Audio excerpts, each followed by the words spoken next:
Olá, gente. Hoje, dia 14/1, a nossa segunda parte da aula tratando aí do CPC 2, conversão de balanços em moeda estrangeira, tá? Vamos lá. A gente estava parado aqui a gente parou nas definições, né? Então vamos continuar aqui, ó.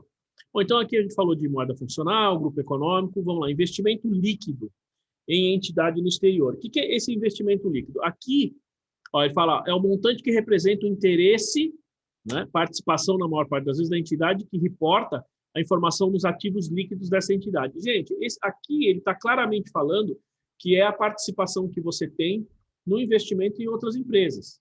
Tá? Então, é a participação dos ativos líquidos, é o seu investimento. Então, eu aqui vou ter investimento, a outra empresa lá vai ter patrimônio líquido. É isso. Tá? Então, esse item... Por quê? Porque ele vai falar mais para frente na norma como que a gente faz a conversão desses itens. Então, esse item basicamente é histórico, né? Eu preciso pegar o investimento na data da operação, na data que eu fiz o investimento. Ok? Bom, então isso aí é o chamado investimento líquido em entidade, ó, é o montante que representa o interesse. Então, participação da entidade que reporta a informação nos ativos líquidos, ou seja, é o seu investimento no PL da outra empresa. Moeda de apresentação, gente, ó, isso aqui foi o que a gente falou agora há pouquinho, antes do intervalo. Então, moeda de apresentação é a moeda na qual as demonstrações são apresentadas. Aqui não é necessariamente a moeda estrangeira, tá? Então, que moeda que eu apresento o meu balanço aqui no Brasil? Aqui a gente faz a apresentação em reais. Então, vamos supor, se a minha moeda funcional é real, vamos pegar ali o caso da empresa do Eduardo, está numa empresa nova lá, né? Então, uma empresa ela faz exportação e importação. Você falou ou só exportação? As duas coisas? É uma indústria de plástico, aí compra matéria-prima de fora e vende também para o produto acabado para fora. Tá. A maior parte da operação dela, ela compra e vende aqui no Brasil ou lá fora? A maior parte aqui. Então, veja só. A empresa do Eduardo é uma empresa, vamos falar, brasileira, supostamente. A moeda funcional dela qual é? Real. Por quê? A maior parte das operações são feitas em reais. Tem operação em moeda estrangeira, mas a maior parte dos negócios, tudo é feito em reais. Agora, vamos supor que o Eduardo ele quer apresentar, ele assumiu lá na controladoria, cabra bom, sabe tudo de FRS, né? Ele vai falar assim, puxa, eu quero apresentar o meu balanço lá fora para o meu fornecedor, para cliente, né? Eu vou fazer um balanço em dólar. Então, veja, a moeda funcional é real, né? E ele pode fazer um balanço numa moeda de apresentação, que seria o dólar. Pode fazer isso? Pode, tá? É só para vocês verem que a moeda de apresentação não é exatamente a moeda na qual você tem que apresentar no Brasil. Tá? Aí ele fala aqui, ó, pessoal, olha o que ele fala aqui, ó. Então, taxa de câmbio à vista, tá? Então, ele já falou taxa de câmbio à vista lá, que é o que a gente vai utilizar quando a gente falar de itens monetários. Então, é a taxa de câmbio normalmente utilizada para a liquidação imediata das operações de câmbio. Então, é a taxa que você usa, o valor da taxa, ou a taxa que você usa, na data lá que você vai fazer a operação, na hora que você vai liquidar, certo? Na hora da liquidação. No Brasil, a taxa a ser utilizada é a divulgada pelo Banco Central do Brasil. Então, a gente tem que pegar, para fazer essas operações, a gente pega a taxa do Banco Central. É claro que a Receita divulga, mas é a mesma taxa. Ela não pode usar uma taxa diferente, tá? Tudo bem? Vamos lá. Então, a gente tem aqui, ó. Aqui, gente, ó, ele detalha o que é moeda funcional. Por que tem que detalhar o que é moeda funcional? Nós temos aqui, ó, vamos lá, ó, vários slides aqui só de moeda funcional, tá vendo?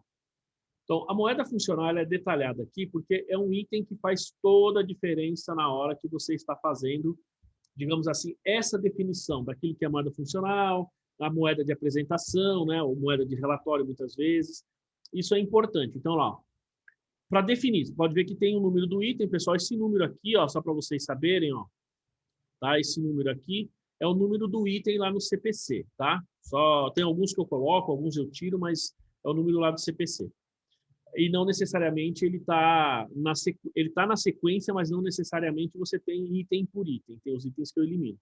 Ó, o ambiente econômico principal na qual a entidade opera é normalmente aquele em que, principalmente, ele gera e despende caixa. Então, ele vai falar assim, que a moeda funcional... Vamos ver o conceito aqui de moeda funcional. Ó. Só para a gente ver. É a moeda do ambiente econômico principal no qual a entidade opera.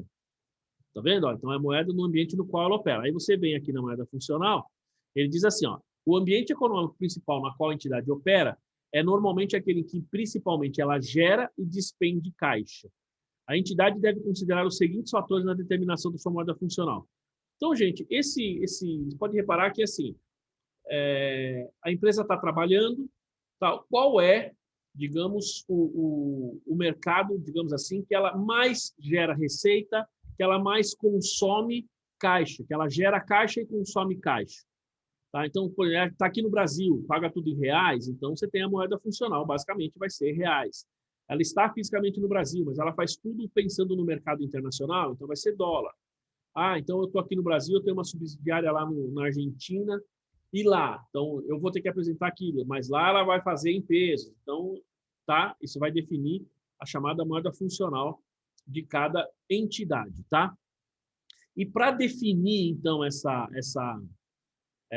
esse ambiente econômico, para chegar na moeda funcional, nós temos que levar em consideração, primeiro, ó, a moeda, tá? Item 1, que mais influencia os preços de venda de bens e serviços. Geralmente, a moeda na qual os preços de vendas para seus bens e serviços estão expressos e são liquidados. Ele usa o termo geralmente, não quer dizer que é 100% das vezes. Aquilo que mais influencia os preços de venda. Então, por exemplo, para uma empresa que comercializa tudo e compra e vende em dólar, então, efetivamente, basicamente, o dólar, ou se for euro, ou qualquer outra moeda aí, vai influenciar muito mais as operações dessa empresa. Consequentemente, essa seria o primeiro indicador para você definir como moeda funcional, tá? Então, claro, se eu estou no Brasil, minha operação é brasileira, compro e vendo tudo em dólar, então, basicamente, você tem aí uma operação em dólar, sua moeda funcional, a princípio, é o real, tá? Se tiver dúvida, vocês vão me falando aí, tá, gente?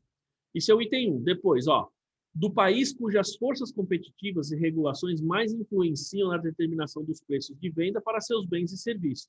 Então, a moeda que mais influencia preços de bens e serviços e a moeda do país cujas forças competitivas e regulações mais influenciam na determinação dos preços de vendas para seus bens e serviços. Tá? Então, aqui ele está falando a moeda que mais influencia e a moeda do país cujas forças competitivas mais influenciam. Então, por exemplo, eu estou aqui no Brasil, mas eu vendo e compro tudo nos Estados Unidos. Ou, vamos pegar aqui, vai. Eu tenho uma determinada operação e tudo que eu compro e vendo basicamente é da Argentina. Minha matéria-prima é de lá, meus fornecedores, meus clientes estão todos lá. Eu uso aqui o Brasil, porque o Brasil a gente sabe que ele tem poucos impostos, a mão de obra é barata, tudo isso, né? Então, eu vou produzir aqui no Brasil e vou vender e comprar tudo na Argentina, porque lá é tudo caro, tudo lá né? Lá é outro país, né, pessoal? Lá é preço de outro país. Muito bem. Vocês viram até que a Ford foi embora, está indo embora do país, né? E aí, assim, eu acho que tem duas coisas aí. Primeiro, eles alegam dificuldade, estratégia e tal. E segundo, o presidente diz que eles queriam recursos, tá? Eu acredito nas duas coisas, sendo bem sincero com vocês, né? Porque você pega a indústria automobilística, por incrível que pareça, ela vive pedindo recursos para o governo. Embora o presidente da Anfávia, aí, acho que anteontem, falou que não, isso aí não tem, tal, não sei o quê, mas eles pedem bastante sim e não abaixa o preço de carro, porque o preço do carro brasileiro é o mais caro, um dos mais caros do mundo, se não for o mais caro do mundo, né? Muito bem. Então, vamos supor, se eu estou comprando e vendendo para a Argentina, qual é a minha moeda funcional? Veja, eu estou no Brasil, mas qual é a moeda que mais interfere na minha formação de preço, no preço dos meus fornecedores de clientes? O peso argentino. Então, minha moeda funcional vai ser peso argentino. Oi? Peso. Não entendi. Eu não entendi por que peso. Não, porque, por exemplo, eu estou aqui no Brasil, mas tudo que eu compro, vamos supor, matéria-prima de lá da Argentina. E eu vendo tudo lá para a Argentina. Eu compro e vendo lá, eu só produzo aqui. Mas tudo que você compra e vende é de lá. Entendeu? Meus fornecedores estão lá, estão tudo lá. Eu só estou fisicamente em outro lugar. Então, em tese, a minha operação aqui no Brasil, qual a moeda que mais influencia as minhas operações, já que eu compro e vendo tudo em peso? Não sei, eu fiquei pensando no valor da moeda, né? Porque o peso vale menos que o real. Então, o real Tudo é bem. o que tem o maior, assim, custo. Na hora que vai fazer a conta, é o que tem mais custo, é o real. Porque se eu faço tudo aqui, a mão de obra é aqui, a fábrica é aqui, tem mais impostos, eu acho que é o real. Mas eu entendi o que quis dizer. Não, não, claro que isso que você está falando, Solange, é lógico que, vamos falar assim, numa decisão estratégica, ninguém faria isso. Faria o contrário, tá certo? Na verdade, vamos pensar em termos gerenciais, eu faço o contrário, eu mando tudo lá para a Argentina e compro e vendo tudo aqui, né? Quer dizer, eu poderia vender, comprar lá e vender aqui, por exemplo, lá o fornecedor é mais barato, enfim.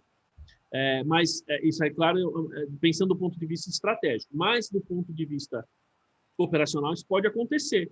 Então, vamos supor que eu estou com a minha operação aqui, não consigo vender mais meu produto no Brasil e continuo produzindo aqui, mas vendendo lá na Argentina, por exemplo. Tá? Então, como eu compro e vendo, vamos falar, fornecedores, meus clientes, é tudo lá, então, em tese, minha moeda funcional é o peso. Lógico que tem essa diferença do câmbio, isso, em alguns casos, vai gerar ganho e perda. O real, ele tem um valor superior ao peso, tá certo? Ele tem um valor superior ao peso. Então, o real vale mais que o peso. Consequentemente, em alguns casos você teria ganho, em outros casos você teria perda. Lógico que, muitas vezes, financeiramente, não vale a pena. Por que europeu e americano adora vir para o Brasil? Um dos motivos é que aqui é tudo de graça para os caras, né? Não, além disso, né, Eduardo? Além da, vamos falar assim, da mulherada, do samba, aqui ninguém se preocupa. Para você ter uma ideia, no Reino Unido, depois das 10 horas da noite, 10 ou 11, eu acho, acho que 11 horas, se não me engano, não vende mais bebida alcoólica. Então, se você entrar num bar, o cara não vai te vender bebida alcoólica. E não é por conta da pandemia, não. Sempre foi assim. Que eu fui vários anos atrás para a Inglaterra, chegou lá, nós fomos tomar uma cerveja à noite, chegou lá, o cara falou, não, já deu horário, não posso vender mais. Se você quiser, você vai num pub, o pub fica até as 2 da manhã e ainda assim você não tem bebida de alto teor alcoólico. E assim, fecha 2 horas. E 2 horas o cara acende a luz, desliga o som e manda todo mundo sair. Aqui no Brasil, os caras viram, o cara não quer nem saber, o cara, entendeu? Então os caras, fica louco. Japonês, então, vixe, os caras adoram, né? É verdade. Porque lá no Japão os caras são tão certinhos, quando vem pra cá, vê que é tudo largado aqui, vixe, os caras amam. Os caras amam. Europeu. E aí o nosso dinheiro vale muito menos que os caras, tudo é de graça. Então, você ficar num hotel 5 estrelas aqui, o negócio é muito barato, entendeu? Então, vale a pena. Ó, a Daiane tá dando risada ali. Mas, basicamente, é isso mesmo, né? A gente vê já vi acontecer isso. A pessoa, você vai para fora, você tem que... O seu almoço é só um lanche no McDonald's e só ir num janta e toma um café no albergue da juventude, porque você não tem dinheiro para jantar. O cara vem lá de fora, o cara vai no restaurante 5 estrelas tal, e ainda se diverte, né? Enfim. Bom, vamos lá, continuando. Então, esses são os 2 itens que influenciam na definição da moeda funcional. Tem mais, ó, isso aqui é o item A. Outra coisa, B. A moeda que mais influencia fatores como mão de obra, matéria-prima e outros custos para o fornecimento de bens ou serviços. Geralmente é a moeda na qual tais custos estão impressos e são liquidados. Então, veja, ó, a gente tem aqui, ó, são esses 2 itens basicamente. Então, ele fala, a moeda que mais influencia preço de vendas dos bens e a moeda do país cujas forças competitivas e regulações mais influenciam. No caso da Embraer, basicamente é dólar americano, porque ele está falando de diversos países, mas esses outros países usam, como é uma negociação internacional, nós estamos falando dólar americano. E a moeda que mais influencia fator como mão de obra, matéria-prima. Tá? Então, a gente poderia pensar o seguinte, eu compro e vendo aqui no Brasil, tal, compro e vendo na Índia, mas toda a minha mão de obra está na Índia. Tem uma empresa de tecnologia enorme e tal, tudo que é processado na Índia. Então, talvez, né, a minha moeda funcional é a moeda da Índia, né, que eu nem lembro agora qual que é, nem sei, na verdade, né? Não sei se é o dracma, não, dracma é do Harry Potter, né? Enfim, tem a moeda lá da Índia, eu sabia, esqueci agora o nome. Enfim, talvez seja a moeda da Índia. Você pega empresa de tecnologia, né, Cesar? Você que domina essa área aí, uma boa parte desses processamentos estão na Índia, não é? A empresa que eu trabalhava lá... a rúpia, né, professor? Acho que é rúpia, isso aí mesmo. Então, por exemplo, de repente a minha moeda funcional pode ser a rúpia, Por quê? Eu tenho uma empresa de tecnologia aqui no Brasil, mas imagina, toda a minha mão de obra, toda a minha infraestrutura, tudo está na Índia. Então, minha moeda funcional vai ser rúpia, tá? Tá claro isso aí, gente? Perceberam que não é um negócio tão simples, né? Muita gente acha que simplesmente está falando de conversão de balanço é dólar. Ah, é dólar, outro país é dólar. Não necessariamente. Não necessariamente. Certo? Bom, aí ele fala aqui, ó, os seguintes fatores também podem servir como evidências para determinar a moeda funcional. Então, a gente também pode levar isso em consideração. A moeda por meio da qual são originados recursos das atividades de financiamento. Por exemplo, ó, ele fala aqui emissão de títulos de dívida ou ações. Então, quando eu emito as minhas ações, onde que eu lancei essas ações? Aqui no Brasil? Então, estou fazendo em reais. Estou lançando lá nos Estados Unidos. A minha maior captação de recursos é nos Estados Unidos, é na Índia, é na China, né? Enfim. Então, isso precisa ser levado em consideração. Agora, pega uma empresa internacional, vamos falar assim, ela pode ter esses diversos fatores ao mesmo tempo. Isso vai dificultar um pouquinho a sua... Aí você precisa ver aquele que mais pesa. Por exemplo, eu abri capital aqui no Brasil, mas eu compro todas as minhas compras, por exemplo, eu faço na Argentina, minha mão de obra está na Índia, mas o meu mercado principal de venda é os Estados Unidos. Perceberam? Eu estou produzindo, eu sou uma empresa brasileira, Edu, mas meu fornecedor vem da Argentina, tá? A minha mão de obra, por exemplo, pensando em tecnologia, está lá na Índia, né? Lá, basicamente, tem uma boa parte das empresas de tecnologia lá, mas o meu mercado principal de compra e de venda é Estados Unidos. Então, eu preciso levar em consideração, olha só, qual desses itens vai ser a minha moeda funcional? De qual país, tá? Ó, outra coisa, então, quais são originados esses recursos? Para emissão de títulos de dívidas ou ações, ó. Aqui, título de dívida são debêntures, né? A moeda... Professor. Oi, pode falar. Então, o que o senhor falou aí, me atentou um item que você falou lá no começo, que a gente tem que prestar muita atenção. Isso. Que é a transação e a operação. Nesse caso, é a operação no país. Perfeito, exatamente. Esses exemplos que eu estou dando agora são operações. São operações. Operações. Exatamente. Aqui nesse deu exemplo agora. A Ford deixou a operação no Brasil. Agora ela vai fazer transações no Brasil. Exatamente. Vai fabricar na Argentina e vender para o Brasil. Por isso que eu amo esses meninos aí. Por isso que eu amo vocês todos aí. É exatamente isso. Então, a Ford está deixando de ter operações no Brasil e daqui para frente ela passa a ter transações. Quer dizer, daqui para frente não. Enquanto ela não sair efetivamente, ela passa a ter transações. Por quê? Porque depois ela vai comprar e vender aqui no Brasil. Quer dizer, mais vender do que comprar, né? Mais vender do que comprar. Por quê? Ela vai vender os carros, produz os carros na Argentina, porque vai continuar na Argentina. Produz os carros na Argentina e vende para o Brasil. Isso são transações. Tá? E aí, como é que ela faz? Por exemplo, como é que a Ford vai fazer? Cada venda que ela fizer para as concessionárias aqui ou para as empresas que revendem os carros delas aqui no Brasil, então ela é uma venda para outro país. Você tem as transações e nessas transações elas convertem as transações com a taxa histórica. Entendeu? Hoje a Ford americana, né, que é a matriz, ela tem a operação aqui no Brasil, né? Então, ela não é só as transações. Então, a Ford aqui no Brasil fecha o balanço, esse balanço está em reais, enfim, nós vamos ver as etapas aqui, aí isso é transferido lá para a Ford nos Estados Unidos, ele tem que fazer a conversão de balanço, considerando todos esses itens que nós estamos vendo aqui, tá? Mas é perfeito isso aí que você falou, Alex, é exatamente isso. Ficou claro, pessoal? Muito bem. Ó, então, a moeda por meio do qual são originados os títulos ou dívidas, ações, e por meio do qual os recursos são gerados pelas atividades operacionais. Fala aqui, ó, a moeda por meio do qual os recursos gerados pelas atividades operacionais são usualmente acumulados. Quando ele fala usualmente acumulados, pessoal, basicamente, a gente está falando aqui, a gente pode pensar em termos de resultado, né? Porque o que você acumula, basicamente, nas suas demonstrações? As contas de despesa e receita, que você vai acumulando elas. Lá em dezembro, você não tem o balanço que tem as operações acumuladas de janeiro a dezembro? Então, é isso que ele está dizendo ali. Esse é o processo, tá? Bom, 11. Os seguintes fatores adicionais devem ser considerados na determinação da entidade no exterior e também devem sê-los para avaliar se a moeda funcional dessa entidade no exterior é a mesma daquela utilizada pela entidade que reporta a informação. Olha o que ele está dizendo, pessoal. Ele vai dar outros itens aqui, ó. Tá vendo? Ó? Ele vai dar 4 itens aqui, tá? Esses 4 itens, o que ele está falando? Ó, fala assim, bom, então, além desses todos aqui que eu falei para vocês, que a gente já falou, eu tenho mais esses itens que a gente tem que levar em consideração.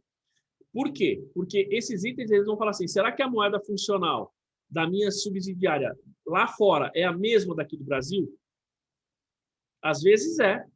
Às vezes você tem uma empresa lá fora que você deveria trazer aqui para o Brasil. Se tem moedas diferentes, você faz a conversão, mas tem determinadas operações, né, transações não, mas operações que você usa a mesma moeda funcional, ou às vezes moedas diferentes, tá?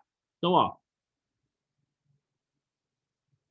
aqui, ó, os seguintes fatores considerados na determinação da moeda, funcional e também devem sê-los para avaliar se a moeda funcional dessa entidade no exterior é a mesma daquela utilizada aqui. Vou levar em consideração o Brasil, tá?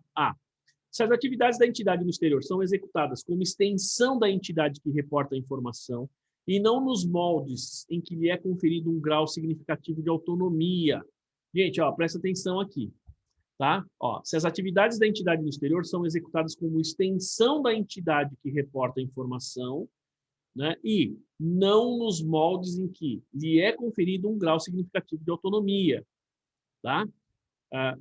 O grau, aqui está dizendo o seguinte, pessoal, ele vai ter que dar 2 exemplos ali, não sei se ficou claro para vocês, mas é assim, vamos supor, eu tenho o escritório aqui no Brasil, tá? Tenho a escola de negócio, mas ela vai ficar, com a graça de Deus, daqui a alguns anos ela vai ficar internacionalmente famosa e nós vamos abrir uma filial, né, lá nos Estados Unidos para dar aula lá, né? Muito bem. E quando, né, Daniel? Fala aí. Deus está no controle. E aí, quando a gente fizer isso, veja, a operação está aqui no Brasil. Só que eu dou uma aula lá uma vez por mês, tem uma turma, tem um módulo lá. Então, perceberam? Então, isso é uma extensão. E aí, quando ele fala autonomia, a gente precisa levar em consideração se aquilo que eu tenho lá fora, essa empresa que a gente tem lá fora, ela é realmente uma empresa ou ela é simplesmente um escritório que não tem autonomia nenhuma. Tudo que vai fazer, você tem que pedir autorização aqui. Então, isso vai fazer diferença também no conceito, tá? Ó, ele vai dar 2 exemplos aqui, ó. Então, ó, um exemplo para ilustrar a primeira figura é quando a entidade no exterior somente vende bens que são importados da entidade que reporta a informação e remete para o resultado obtido, tá? Então, você imagina, você tem a empresa aqui no Brasil, aí você abriu um escritório lá de representação ou de comercialização, que ele simplesmente compra tudo aqui no Brasil, leva para lá e lá ele revende, percebe? Então, esse é o primeiro exemplo. Aí, o outro, ó, outro exemplo aqui é a segunda figura, é quando uma entidade no exterior acumula caixa e outros itens monetários, incorre em despesas, gera receita e angaria empréstimos, tudo substancialmente em sua moeda local. Ou seja, primeira situação, tudo que está lá nos Estados Unidos é dinheiro do Brasil que vai para lá para manter o negócio, para pagar os funcionários, enfim, para manter a operação. Essa é uma situação. A outra situação é a empresa está lá, ela está instalada, ela mesma gera caixa, esse dinheiro ela administra, então ela consegue pagar as contas, fazer empréstimo, financiamento, enfim, tudo com o dinheiro que gera lá é utilizado lá, tá? Então, ele vai dar a diferença aí na moeda funcional.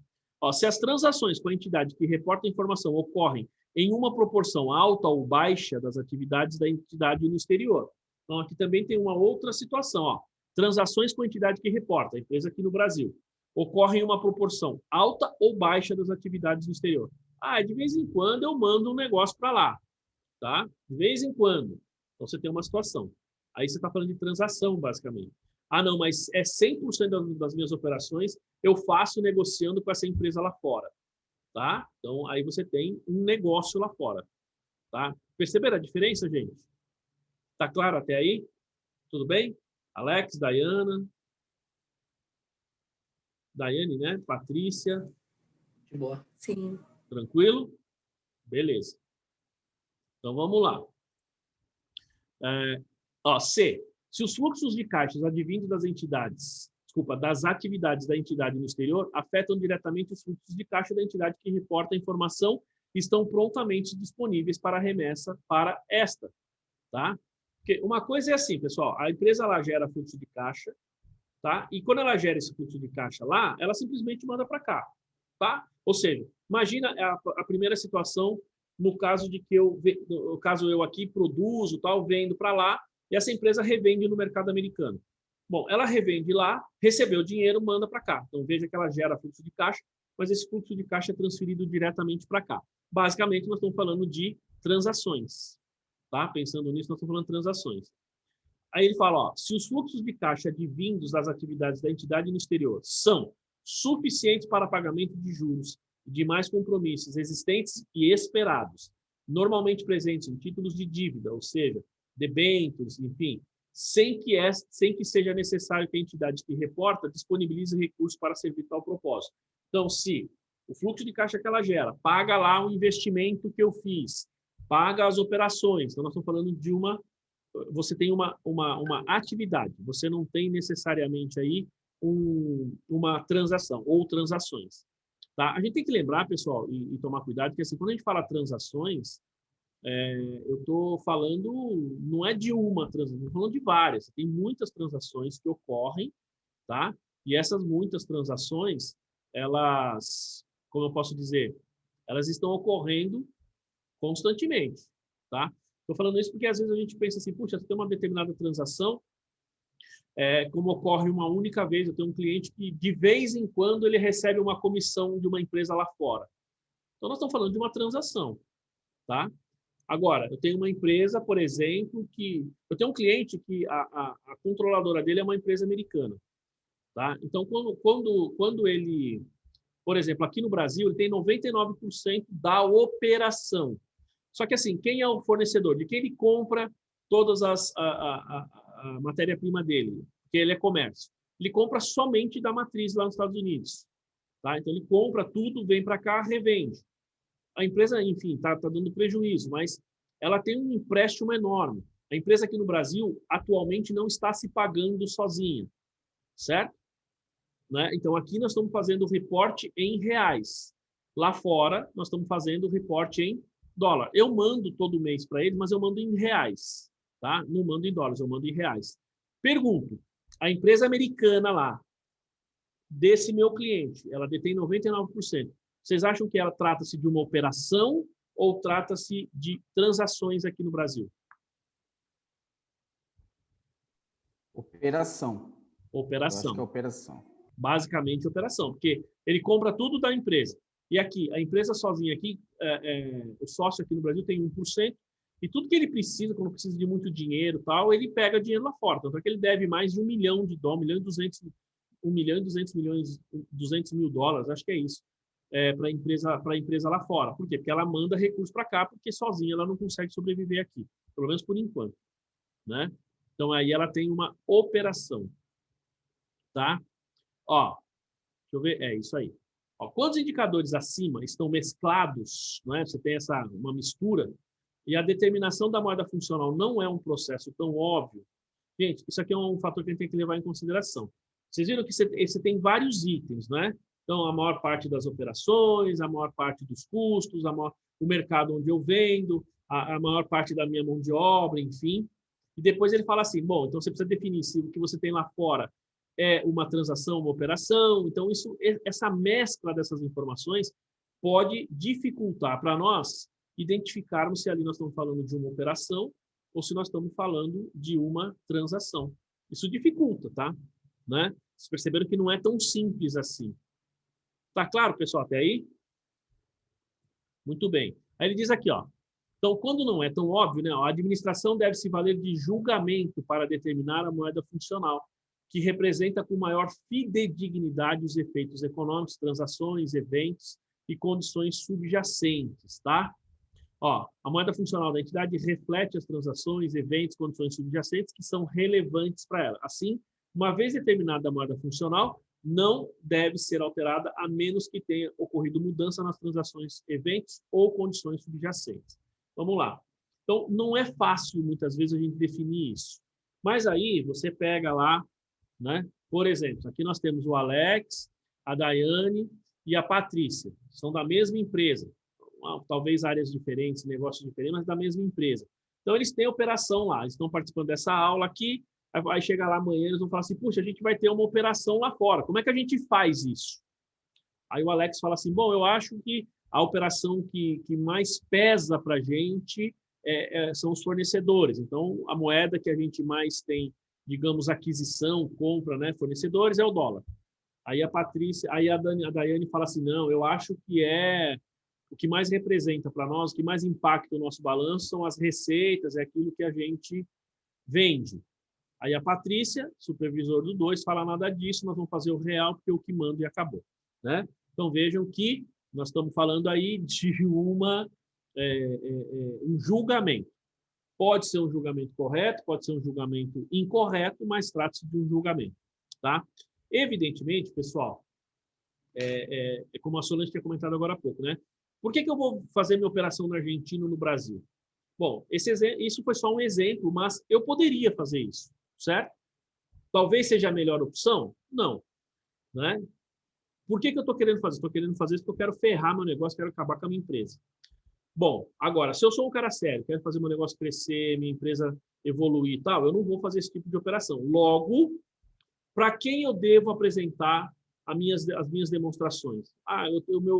Minha mão de obra, por exemplo, está lá na Índia, tá? Mas todos os meus equipamentos, a empresa está aqui no Brasil. A mão de obra está na Índia, mas aquilo que está na Índia, eu comprei tudo nos Estados Unidos. Então, veja, a maior parte dos meus fornecedores de equipamentos está nos Estados Unidos, estou fazendo operação em dólar. Na Índia, eu estou pagando os funcionários com uma outra moeda. Então, agora eu vendo serviços aqui no Brasil. Como é que a gente definiria, pessoal? Qual que seria, na opinião de vocês, a nossa moeda funcional? Eu vou falar já de cara, eu não sei a resposta, tá?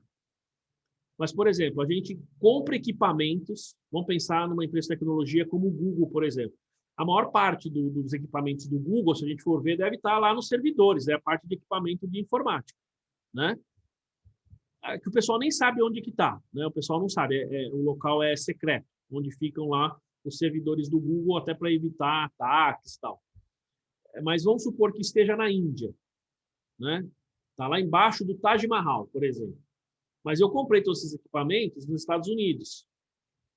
Só que eu presto serviço para todos os países do mundo. Qual seria a minha moeda funcional? E outra, vamos falar assim, a matriz está aqui no Brasil. Eu acho que seria dólar. Por que, Daiane, seria dólar? Porque eu tenho operações em vários países.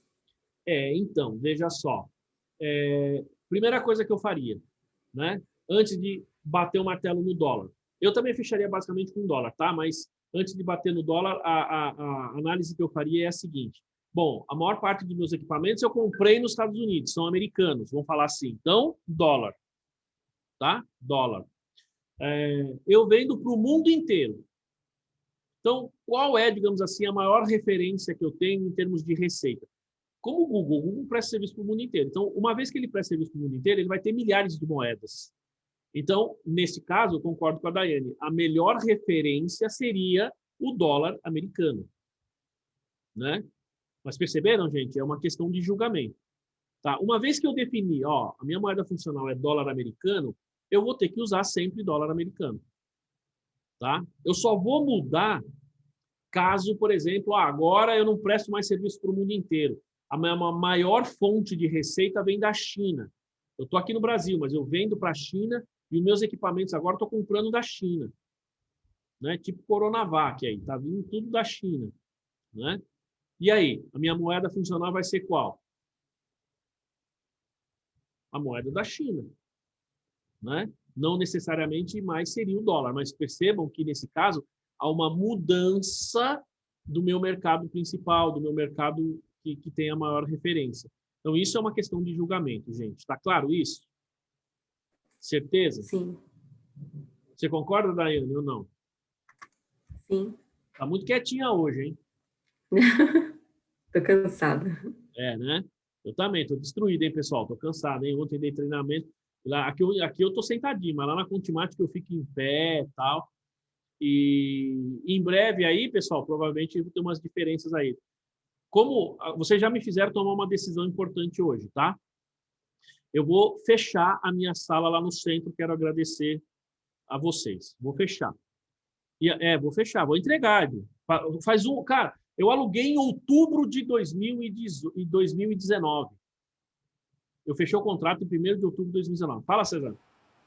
Então, hoje você teve uma reportagem logo de manhã.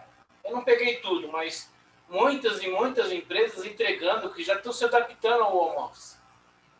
No começo eu falei para ela assim, o mundo vai mudar, você pode ter certeza. Agora descobriram como voar, por exemplo, né? Como vai mudar ninguém. E veja, a minha decisão está baseada em vocês. Se todo mundo que eu perguntei aqui prefere continuar com as aulas online, né? E aí, assim, pessoal, até eu, vou ser bem sincero, tenho preferido com as aulas online. Sabe por quê? Primeiro, eu estou pertinho de casa. Eu não gasto 1 hora e meia indo até o centro, porque eu acho que é uma das coisas que pega para todo mundo, não é isso? Sim. Não é, Daiane? Então, imagina. Você vai sair do seu trabalho, você vai para cá, você senta lá agora, por exemplo, a Daiane. Ela está ali jantando nesse momento, né? Já tomou um banho, está ali se enxugando, está ali se trocando. Ninguém está vendo, mas ela está prestando atenção na aula, percebe? Coisa que, não é verdade? Coisa que numa aula presencial você não consegue. Você vai ter que sair do trabalho, você vai ter que correr, pegar ônibus, ainda voltar à tarde, certo? Esse é um ponto. O outro ponto é que me chama muita atenção, acho que a Marta não está aqui agora, a Marta está, né? Que a Marta é um exemplo bastante interessante, porque no início ela falou, não, professor, não quero saber de online e tal, e agora está aí, mudou de opinião, não foi, Marta? A Daniela está falando, gasta condução, enfim. Então, realmente é uma mudança, até me perdi porque eu estava falando isso, mas há uma mudança. Eu ia falar de uma novidade. Então, é assim, vocês estão vendo o meu cenário aqui. Eu tenho uma lousa enorme. Vocês lembram lá da lousa, o Data Show e tal. Então, por conta disso, pessoal, eu tinha mudado para uma sala pequena. Eu vou mudar de novo. O pessoal aqui já está falando que eu sou cigano, né? Que fico cada 4 meses numa sala e mudo, né? Eu estava numa sala grande aqui no Tabuão. Aí, como por conta da pandemia, reduziu o serviço, estava só eu e minha esposa, a maior parte do tempo em casa, eu vou para uma sala pequena. Aluguel caiu pela metade. Eu me desfiz de 1 milhão de coisas aqui no escritório, ainda bem, porque quanto maior o espaço, mais tranqueira a gente guarda, né? Você não tem ideia o que eu me desfiz aqui. Aí agora, por conta dessa decisão que eu tomei aí, a partir do que vocês estão me falando, eu vou voltar para uma sala maior, estou procurando. Quer dizer, vou fechar o pé. Na verdade, é ao lado aqui, uma sala um pouco maior, e aí vou montar especificamente um espaço próprio para as aulas, para ter aqui. Tanto é que agora, gente, vocês não estão vendo, evidentemente, mas eu estou usando aqui, eu não estou vendo vocês no monitor do meu computador. Eu já estou vendo vocês numa TV de 32 polegadas aqui. Vocês estão, na verdade, sendo projetados na TV de 32 polegadas. Né? Eu vou comprar um suporte, então, por exemplo, vai ter a lousa efetiva. Então, isso significa que eu vou poder escrever na lousa, tal, não necessariamente. Estamos melhorando aí, hein? Estamos aos pouquinhos. Não, aqui em casa, quantos polegadas tem esse televisor? Sei lá. Tem umas 30 polegadas. Também está todo mundo na televisão. Então. É legal, né? Faz uma diferença aí. Mas, enfim, nem sei porque eu entrei nesse assunto, né? Mas vamos voltar lá. Lá, a Daniela está falando que o negócio está ficando bom, né? Depende, né, Daniela? Se eu não tiver aluno, não vai adiantar nada, né? O professor, eu acredito que se a aula for em quantidade reduzida, assim, até o máximo umas 10, 12 pessoas, dá para encarar bem, assim. Não tem confusão de fala, essas coisas. Agora, se crescer bastante, acho que fica meio ruim, né? Não sei. A experiência que eu tenho tido é assim, Edu. Se você tiver, por exemplo, lá na Legal, eu dou aula na graduação, a gente deve voltar agora assim, né? A gente chama de aula síncrona, né? Então, nesse caso, eu tenho 90 alunos na sala. Só que eu particularmente, vejam que vou fechar o áudio de vocês, não sei se vocês têm uma telinha aí no áudio de vocês, só na minha que aparece, né? Eu fechando o áudio, não aparece para vocês, né? Então, mas aqui, nessa telinha que eu fecho, ele fala assim, permitir que os participantes eles possam ligar o microfone por si só. Mas se eu tirar esse flagzinho, o aluno não pode. Entendeu? Então, eu posso ter, digamos, 100 alunos na sala, eu tiro o som de todo mundo e ninguém fala mais nada. Aí, nesse caso, via chat. E quando a pessoa quer falar, não está conseguindo, aí você abre o áudio só daquela pessoa. Eu tenho conseguido, mesmo com bastante gente. Então, se a gente tiver, claro que o ideal é umas 30, 40 pessoas, mais do que isso, eu acho que fica muito. Mas mesmo com 100, ontem tinha 90 pessoas na sala lá na Contimato, que estava funcionando super bem o treinamento. E não tinha áudio, tá? Só no chat. Professor, e o de controladoria? Sai quando? Então, olha, tá vendo? Você não sabe, então já vou pôr seu nome. Fevereiro, agora a gente deve começar. A Marta aqui e o Diogo diz que vão fazer. E eu já tenho mais alguns alunos interessados. A gente deve começar em fevereiro. Tá bom. Vai anunciando aí, então. Aí eu devo fechar até amanhã, final de semana. Segunda-feira eu falo para vocês. Tá? Tá bom. Muito bem, pessoal. Voltando aqui. Bom, então isso aqui nós falamos, né? Aí ele fala aqui o que é item monetário, gente. Tá vendo? Ele também define o item monetário, porque o item monetário também é um fator importante para a gente saber como a gente deve fazer essa conversão, tá? Ó, então vamos lá. Ó. A característica essencial do item monetário, veja, é o direito a receber ou a obrigação de entregar um número fixo ou determinado de moeda, de dinheiro, tá? Por isso que ele fala aqui, a essência de um item monetário é você receber ou pagar algum dinheiro, vamos falar assim, uma quantidade de dinheiro. Por outro lado, a característica essencial de um item não monetário é a ausência do direito a receber ou da obrigação de entregar um número determinado de moedas. Ficou claro, pessoal? Então, assim, um item que eu preciso entregar dinheiro, por exemplo, um passivo. Para quitar o passivo, eu preciso entregar dinheiro, é um item monetário. Um ativo, para eliminar esse ativo, eu preciso receber dinheiro, é um item monetário.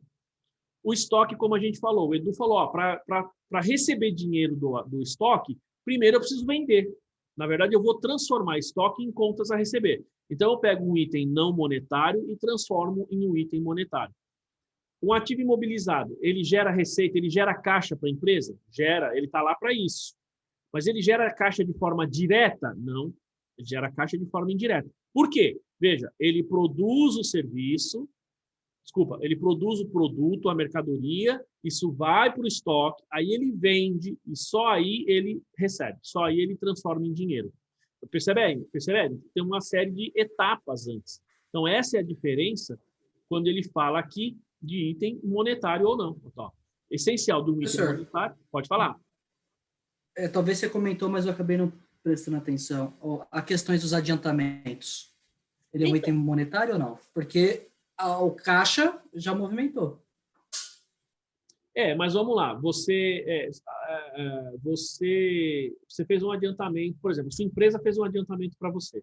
Então, você está lá acreditando banco, por exemplo, né? E debitando o adiantamento. Vamos lá, você tem um ativo, pensando do lado da empresa. A empresa tem um ativo contra você e você tem um passivo, certo? Sim. Beleza. Como é que você elimina esse ativo e como é que você elimina esse passivo na sua contabilidade?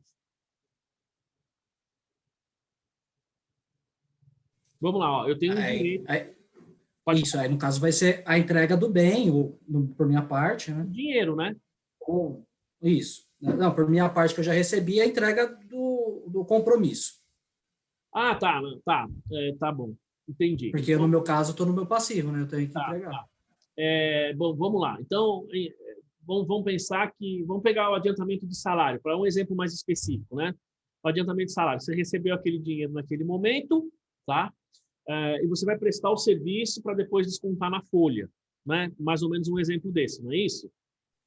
Exato. Ou você pega lá, vamos pegar um adiantamento de fornecedor, né? Ou pegar um adiantamento a fornecedor ou a cliente. Você pegou o seu recurso e entregou para o cliente. Então, você tem um ativo. Vamos pensar no lado do ativo. Você tem um ativo, mas você entregou esse bem lá. A gente sempre tem que pensar o seguinte, nesse caso, como que eu realizo esse ativo? A gente tem duas formas. Vamos lá. Vamos pensar na hora do fechamento do balanço. Naquele momento, se você fosse entregar, o que você teria que fazer? Ou você entrega recursos, vamos falar assim, ou você tem que entregar dinheiro, não é isso? Correto. Sim. Você percebeu, Alex, que assim, pelo menos do meu ponto de vista, se a gente falar assim, bom, um adiantamento a fornecedor,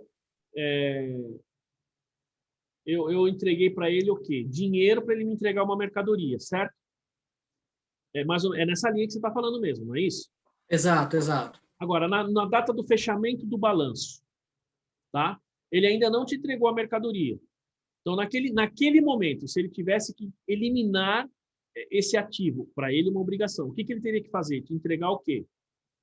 Ou a mercadoria, Isso. ou o Ou me dinheiro. devolver o dinheiro. Exato.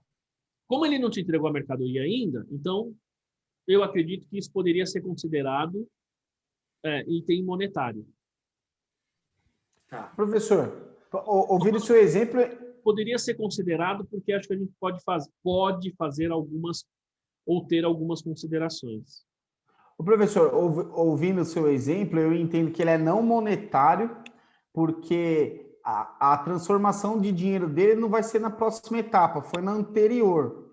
E o adiantamento, a finalidade dele não é devolução de dinheiro, e sim entrega de mercadoria. Perfeito, está correto o raciocínio. Então, por isso que eu disse, eu acho que dá para a gente fazer alguma, pensando numa analogia, no seguinte sentido. Naquele momento, lá no final do balanço, como é que eu vou eliminar esse ativo ou passivo, dependendo do lado que você está? Bom, eu posso considerar, Edu, na essência, como esse seu comentário que você fez. Então, na essência, eu não penso em receber em dinheiro, tá? Eu dei o dinheiro para o cidadão e eu espero, veja, eu já tenho a intenção de receber única e exclusivamente em mercadoria, que vai entrar para o meu estoque, por exemplo. Então, eu não classificaria isso, entendeu, Alex? Nesse caso, até pela essência, eu não classificaria como um item monetário. Agora, se eu simplesmente dei um adiantamento para o cara, mas aí tem um detalhe, veja só. Como que a gente classifica um adiantamento a fornecedores, por exemplo? Eu tenho um fornecedor e dei um adiantamento. Fiz um adiantamento para ele. Como é que vocês classificam? Que grupo vocês classificam? Nós temos duas possibilidades. O passivo circulante, né? Passivo circulante, tá bom. Vamos lá. Essa pergunta também vale para o Alex. Imagina, então vou dar um outro exemplo. Bom, vamos lá. Primeiro um exemplo passivo circulante, depois um de não circulante. Você pegou e deu um adiantamento para o seu cliente, tá? Edu, nessa situação que você está falando. Tem situações que você dá o adiantamento e aquele adiantamento é especificamente para receber uma mercadoria. Você já espera receber uma mercadoria para você revender. Este adiantamento você classifica onde? Que grupo de contas? Qual, Alex? E todo mundo aí de plantão. No estoque? Estoque. Se você chutei feio agora, hein, professor? Mas é estoque. Se você faz um adiantamento, tá? Especificamente para aquisição de mercadoria, tem que estar no estoque. Se você, agora um não circulante, você faz um adiantamento para o seu fornecedor, porque você está adiantando um equipamento que você está comprando, uma máquina que você está comprando. Esse adiantamento vai para onde? Mobilizado. Mobilizado, investimento lá, né? Não, embaixo, mobilizado. Mobilizando. Ficou claro isso? Agora, eu não entendi o seguinte, se quando eu adianto pro meu esse adiantamento que você falou que seria no passivo circulante, se for para estoque, aí é como redutora do estoque? Não. Você acredita a caixa, você acredita banco e debita estoque e adiantamento. Ah, entendi. Ô, professor, mas no caso da máquina, mesmo se a gente não tem ainda a nota da máquina, a gente deixa no imobilizado? Não, mas lá no imobilizado você cria uma conta de adiantamento a fornecedor. O adiantamento cria um nome, mas não exatamente como imobilizado. Mas, quando você deu aquele dinheiro e você já tem a intenção específica para aquele recurso, ele vai ser efetivamente se transformar numa máquina, então ele está lá dentro. Você pode colocar como adiantamento. Adiantamento a fornecedores. O nome teria que pensar, mas é um adiantamento. Porque direto eu várias vezes já peguei casa aqui no escritório disso, tipo, principalmente porque como se trata de máquina, o valor é alto, né? Faz um adiantamento. E aí o fornecedor pede, né? Porque como é específico, ele pede geralmente, sei lá, me antecipa 3 parcelas da máquina. e aí eu vou produzir ela, e aí, né? Exato, isso acontece em importação também. Né? Isso. O professor, Ele está falando, ó, lá na empresa dela é conta de adiantamento a fornecedores. Então, tá certo o adiantamento a fornecedores. Então, eu deixo na conta de adiantamento a fornecedor lá no ativo. Está comprando uma mercadoria importada, tá? E aquilo vai ser para a mercadoria, é adiantamento a fornecedor lá dentro do estoque. Ou, enfim, agora, como a Daiane está falando ali, ó, se é um adiantamento para máquina e equipamento, e efetivamente você antecipou para o cara poder produzir, é imobilizado, é adiantamento a fornecedor dentro do imobilizado. Lógico, você não vai depreciar, você não vai fazer nada. Mas como aquele recurso... Mas ele fica numa conta do em curso, né? Oi? É no grupo do em curso. Quando vai finalizar, você transfere para em serviço. Exatamente, é isso aí. Então, percebeu, Alex? Ó, esse tipo de adiantamento é não monetário. professor, distorce toda a análise também. Se você for ver que se você vai pegar um adiantamento no circulante que é para máquinas, quando você vai ver se aquelas análises vertical lá, os seus índices lá vai estar bombando. Exato. Você vai falar assim, pô, eu tenho um monte de dinheiro para receber. Só que não, aquilo não vai gerar recurso de imediato, vai gerar recurso no longo prazo. Tá? Então, esse é o primeiro exemplo. Agora, tem um outro tipo de adiantamento que você faz para o seu fornecedor, tal. Vamos supor, vamos pensar no caso de mercadoria. E aí eu entendo que poderia ser financeiro, tá? Entendeu, Alex? Nesse caso, por julgamento, eu entendo que poderia ser financeiro. Tem determinadas empresas que o cara precisa de recurso, o cara chega, você consegue me adiantar aí um recurso? Me adiantar um dinheiro aí? Veja, quando você tem uma finalidade específica, uma quantidade específica, você já tem um negócio acertado e você adianta, eu entendo que ou é estoque imobilizado, ou às vezes intangível, depende se você estiver pagando para o cara desenvolver alguma coisa para você, você tem um item que é não monetário. Agora, há situações em que você simplesmente empresta ou adianta para o seu fornecedor para quebrar um galho para ele, por exemplo. Já viram situações assim? Alex, aí, já viu situações nesse sentido? Você simplesmente adianta um dinheiro para o cara para ajudar o cara lá, por exemplo. Então, é um adiantamento, mas nesse caso eu entendo que é financeiro, que é monetário. Desde que você devolva? Não. Isso aí que eu ia falar agora. Não. Ou você devolve em forma de serviço? Não, então, vamos supor, você... Como eu disse, tem esses... É tipo uma permuta, né? Tipo na camaradagem, né? Por exemplo, isso acontece bastante, tá? Então, por exemplo, tem muita empresa que fala assim, não, eu já vou garantir uma produção, eu já faço um empréstimo, um adiantamento. Só que esse adiantamento, claro, você cria um ativo de um lado, um passivo do outro, né? Uhum. Só que ele não está exatamente ainda vinculado a algum tipo de mercadoria, nada disso. Simplesmente foi lá na camaradagem e adiantou para o cara. Vamos pensar assim, é como se fosse um empréstimo, vai? Então, essa situação, eu entendo que é monetário. Ah, sim. E se eu for reformar o escritório, vem o pintor e fala, eu quero um adiantamento. Então, nesse caso, vamos lá. Ele entraria, eu entenderia que nesse caso se talvez fosse não monetário. Por quê? Vamos supor, é como você falou, ó, vou sair aqui dessa sala, vou ter que mandar um cara aqui para pintar. Beleza, para fazer essa pintura, o que vai ocorrer? Eu vou dar um adiantamento para o cara. Só que ali já está vinculado com a prestação de serviço. Então, quando não tem vinculação, esse adiantamento, aí eu entendo que é monetário. Se ele está vinculado de alguma forma, eu entendo que é que eu estava pensando, é monetário mesmo. Isso. Não, aí é não monetário, tá? Do pintor. Ah, tá. Você entendeu? Por quê? Eu dei o dinheiro para o cara não vai me devolver o dinheiro. Eu não espero receber aquele em dinheiro. Ele vai me devolver com o serviço. Vai descontar a segunda parte. Exatamente. Professor, lá na empresa, lá eu já vi esses dias que eu entrei, que tem uma conta lá que chama nota de crédito. E aí o cara manda o adiantamento lá, e aí ele fica com tipo um saldo lá, uma conta, e aí ele vai comprando e abatendo. Então, veja, que ele não tem uma vinculação, certo? Tudo bem que ele vai se transformar em mercadoria, sim. Mas vamos supor, daqui amanhã eu falo, puxa, eu não vou querer mais a mercadoria, você consegue me devolver o dinheiro? Isso aí é isso aí que eu ia falar. Aí, por exemplo, tem entendo que isso gente lá que fala, olha, eu vou fechar minha nota de crédito, quero esse saldo aí de volta. Isso. Aí a empresa devolve. Ou eu falo, não, espera aí, depois eu abato das próximas compras. Veja só, está vendo o que você está falando? Ele está adiantando dinheiro, ele está gerando crédito, mas não tem uma vinculação específica com uma determinada quantidade, um determinado pedido. Então, eu entendo que esse caso, esse tipo de adiantamento, eu não sei se o Alex concorda ou se ficou claro, eu entendo que este caso de adiantamento eu trataria como monetário. Certo? Porque você está dando dinheiro para o cara lá, o cara está utilizando, o cara, na verdade, está utilizando o seu dinheiro. É como um empréstimo, quase. Eu entendo que isso aí, na essência, eu entendo isso daí como monetário. Sim. Tá claro, gente? Tá certo, Alex?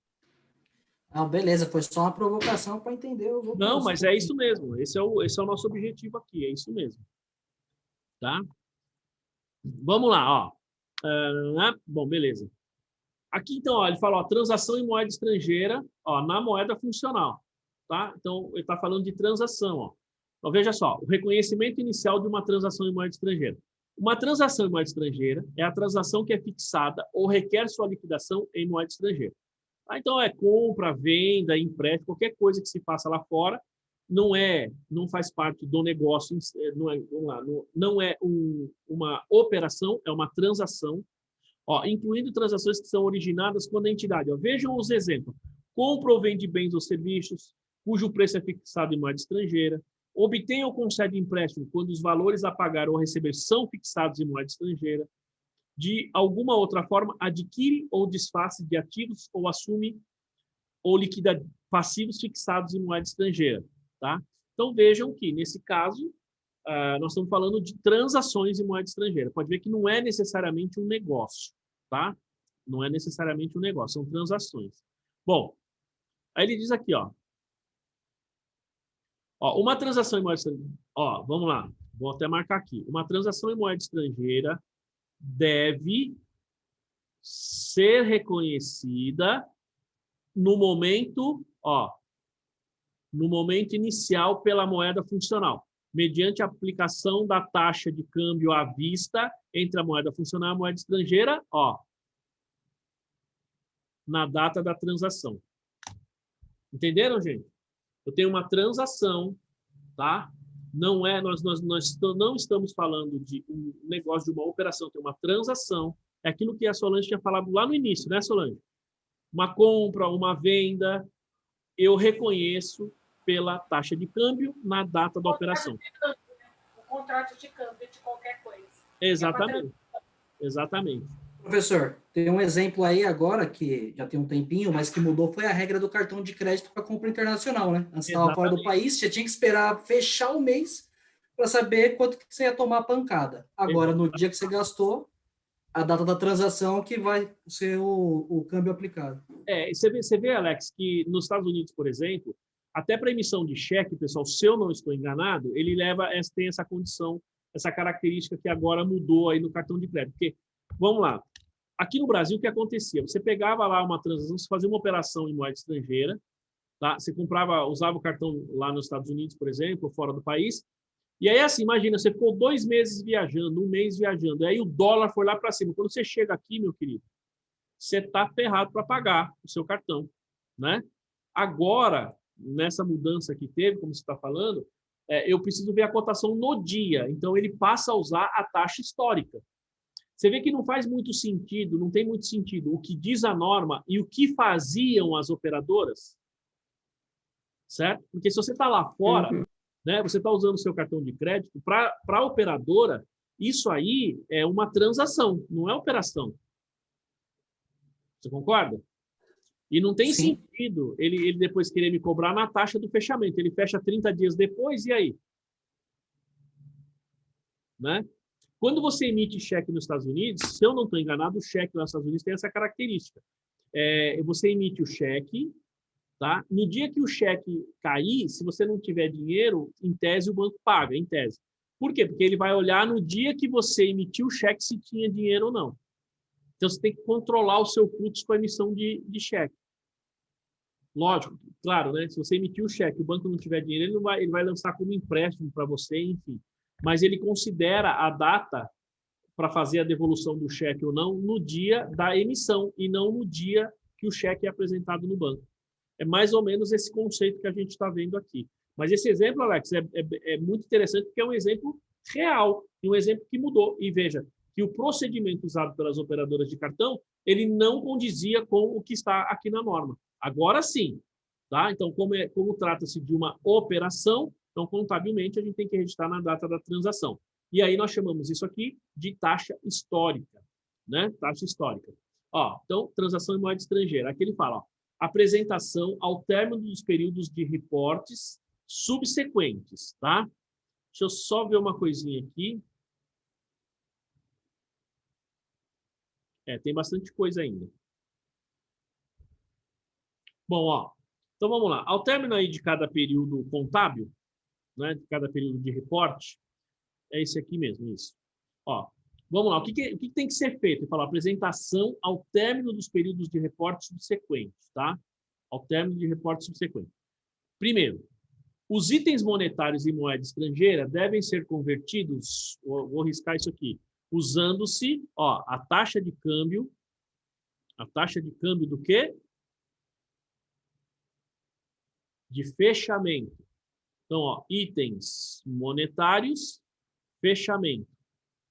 Os itens não monetários, que são mensurados pelo custo histórico em moeda estrangeira, devem ser convertidos usando-se a taxa de câmbio na data da transação, ou seja, taxa histórica.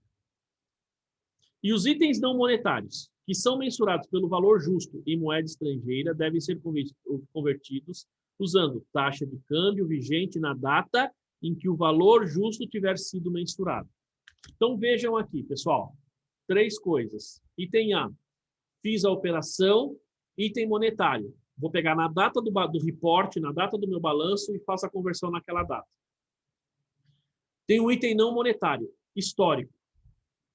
Então, olha que interessante. Na hora que você vai fazer a conversão, pessoal, por exemplo, eu tenho um imobilizado, tá? Eu preciso... Imagina você fazer a primeira vez a conversão do balanço. Olha o trabalho que dá. Eu vou ter que ter um histórico da aquisição de todos os itens de imobilizado, tá? Para daí trazer esses itens, fazer isso em dólar e calcular a depreciação em dólar. Eu não vou pegar minha depreciação lá no resultado e converter. Por exemplo, estoque. Estoque não é operação não monetária, não é taxa histórica. Então, eu preciso ter, na verdade, uma ficha de estoque em dólar. O meu CMV ali vai estar em dólar. O CMV, eu apuro em dólar. E aí, quando eu vou fazer lá na minha DRE, não é o meu CPV lá convertido, não. É o que eu apurei na minha ficha de estoque. Olha o trabalho que dá para fazer o PL. Mesma coisa, eu tenho que pegar o PL, converter na data da constituição do capital social. Ô, professor, na verdade, eu estava viajando aqui. Eu achei que você pegava o balanço lá e aplicava as alíquotas na conta sintética lá e...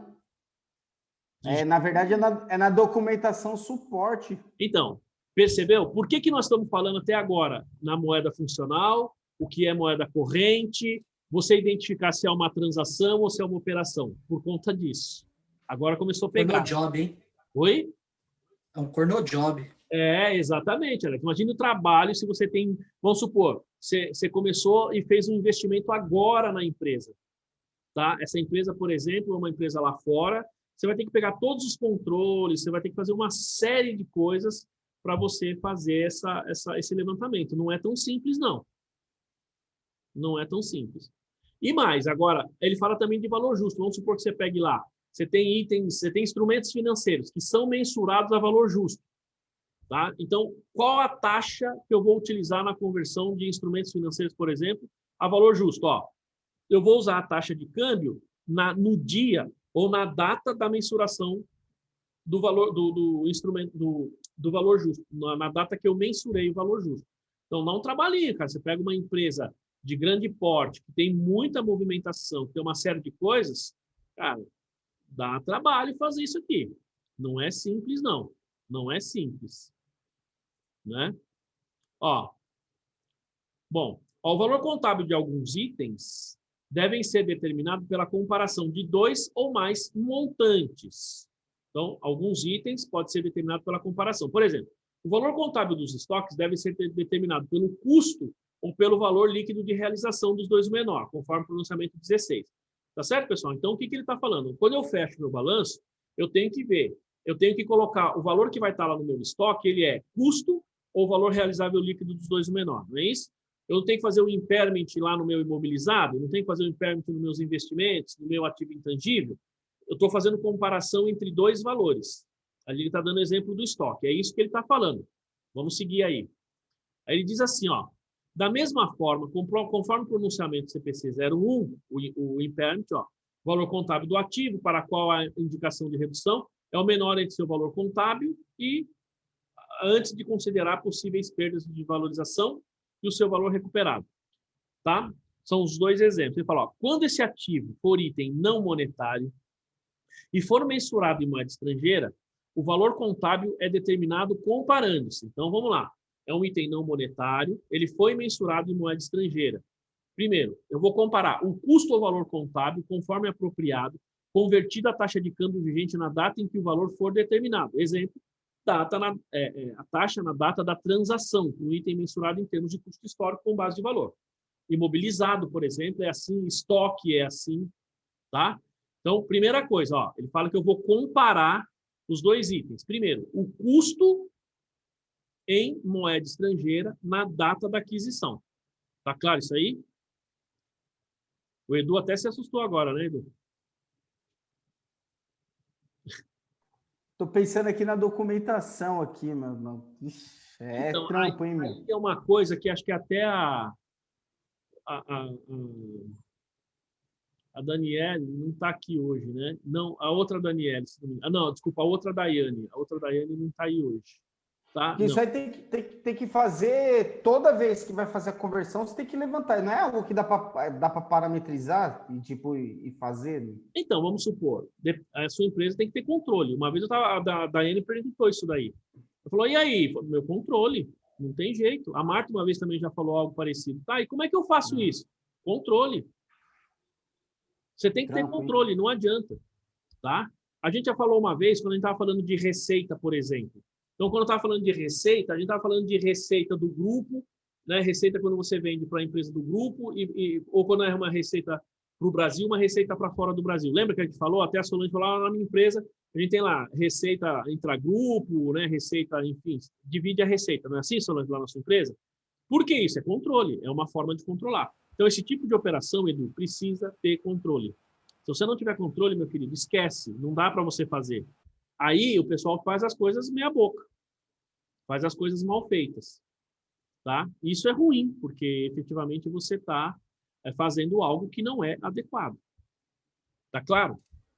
Professor, fiquei pensando aqui, se for do custo histórico e tal, e a questão do imobilizado, empresa que tem bastante máquinas, lascou, compras diferentes datas de compras, tudo mais. Imagina o trabalho. Você pega a sua empresa é grande, né? Você não está numa... Então, eu estava pensando nisso. Né? Mas é isso mesmo. Você imagina a Petrobras, que ela tem negócios basicamente no mundo inteiro. Entendeu? Ah, não, os caras não... Eu duvido que os caras fazem isso aí. Mete uma média lá, ó, filho, ó. Vai, pau na máquina. Às vezes, se a auditoria aceitar, e dependendo do reflexo, até pode ser, mas não é tão simples fazer, não. Não é um processo simples. Vejam só, gente, olha só. E aqui nós estamos falando de moeda, tá certo? Imagina, antes de a gente ter que aplicar o IFRS aqui no Brasil. Que além de fazer esse procedimento, antes você tem que adequar a política contábil. Porque, gente, nós estamos falando aqui de você pegar, vamos supor, a minha empresa lá fora usa a mesma política que aqui no Brasil, tá?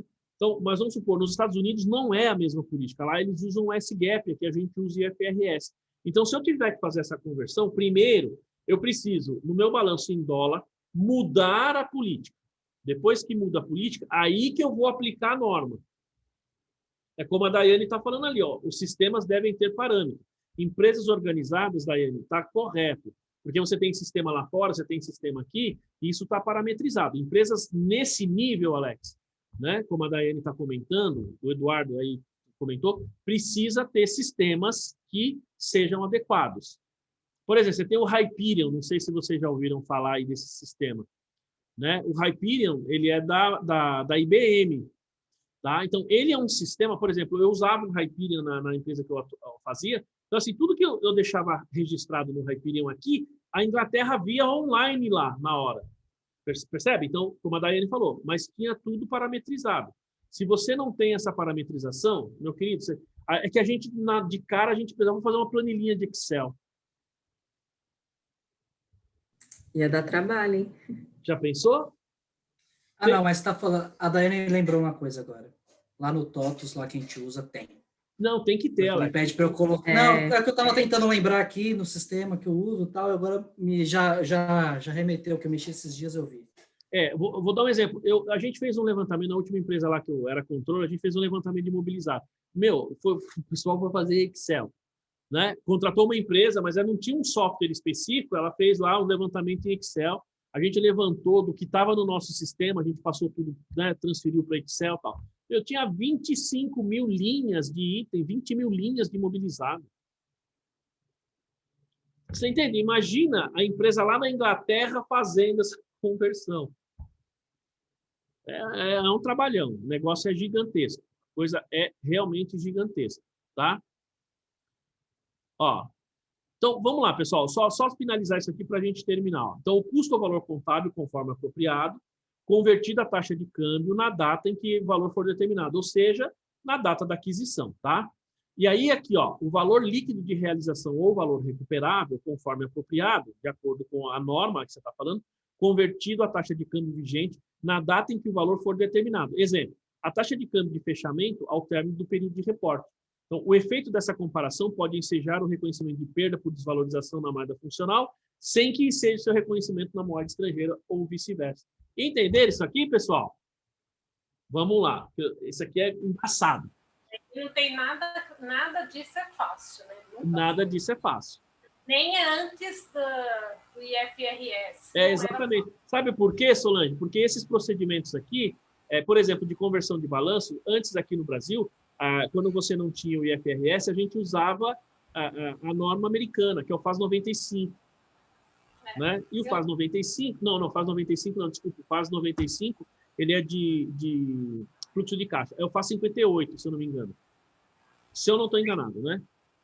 FAS 58, que é a norma americana. Os parâmetros são muito parecidos, não são iguais, são parecidos. Então, a gente usava esse procedimento, né? E assim, ó, aqui o que ele está falando, então imagina, eu tenho meu imobilizado. Vou pegar o estoque, tá? Vou pegar o estoque. Ele diz assim, para a gente finalizar, já deu 10 horas. O estoque. Qual o valor que vai aparecer no meu balanço em moeda estrangeira? Custo de aquisição, ou seja, data histórica. Então, quando eu pego o meu balanço em dólar, lá ele vai estar, por exemplo, se eu comprei, vamos supor que eu comprei uma única mercadoria para revenda, eu comprei ele em setembro, eu estou fechando meu balanço em dezembro. Ele vai estar lá em dólar com a data de setembro, tá claro isso? Só que aí eu vou ter que apurar, eu vou ter que aplicar o que diz o CPC 16, que diz, você tem que deixar no valor do seu estoque o custo ou o valor realizável líquido dos dois o menor, certo? Bom, aí eu estou falando de uma operação em dólar que eu fiz. Aí lá em dólar, eu vou ter que apurar o valor, o ganho ou a perda lá que eu teria, o meu valor realizável líquido em dólar. Então, o que acontece? Só que, às vezes, quando você converte, você tem ganho. Na moeda estrangeira, você pode ter perda, e quando você converter pela taxa, isso pode gerar um ganho. Ou ele pode gerar um ganho numa moeda e uma perda na outra moeda, ou vice-versa. É isso que ele está falando nesse slide aí. Né? Vamos lá, só para a gente ver, ó, o que ele fala. Ó, o valor realizável líquido, o custo, taxa histórica. O valor realizável líquido ou valor recuperável, ó, determinado a taxa de câmbio de fechamento. Ó, vejam que interessante. O efeito dessa comparação pode ensejar o reconhecimento de perda por desvalorização na moeda funcional, sem que tenha reconhecimento na moeda estrangeira ou vice-versa. Entendeu? Dá um trabalhinho fazer isso aqui. Tem que ser... Professor, é tipo uma variação cambial da conversão?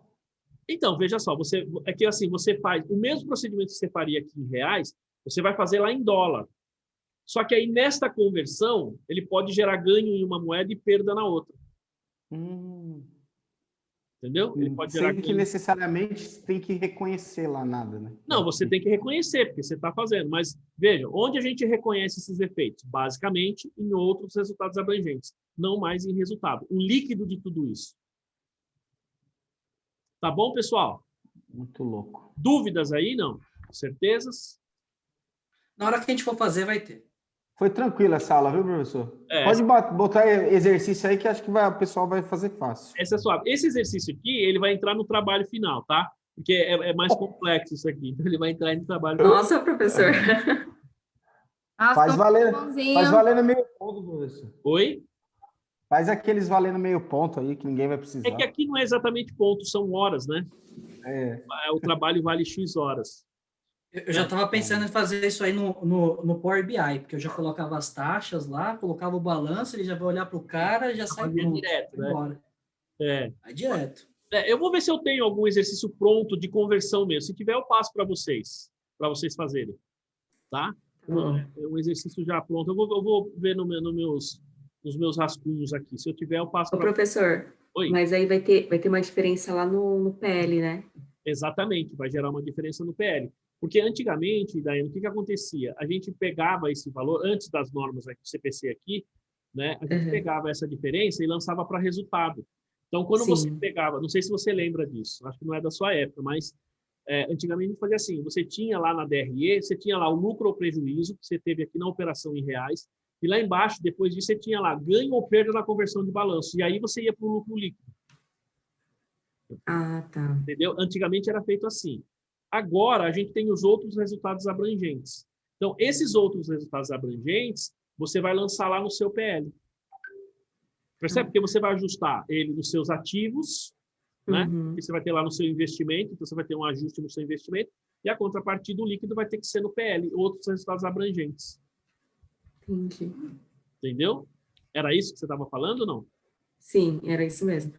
Eu até te mandei uma planilha, se você quiser dar uma olhada lá depois. Ah, se você puder mandar, eu olho sim. Eu mandei no e-mail do treinamentos. Ah, tá bom. Legal, eu dou uma olhadinha assim. Tudo bem, pessoal? Dúvidas? Um monte, né? Certezas? Dúvidas e aplicação. Legal. Gente, então é o seguinte, vou parar a nossa gravação aqui, vou finalizar. Nos vemos amanhã, tá bom? Amanhã a gente continua essa norma e já começa o livro, porque eu acho que a gente não vai a aula inteira com essa norma aqui. Lembrando que eu já programei, lembrem-se, segunda e terça da semana que vem. Se a gente não conseguir finalizar tudo até sábado, temos segunda e terça da semana que vem. Tá bom, pessoal? Então, nos vemos amanhã, mando o link para vocês. Fiquem com Deus. Bom descanso a todos aí. Tá bom? Obrigada. Boa noite. Boa noite a todos. Tchau, tchau.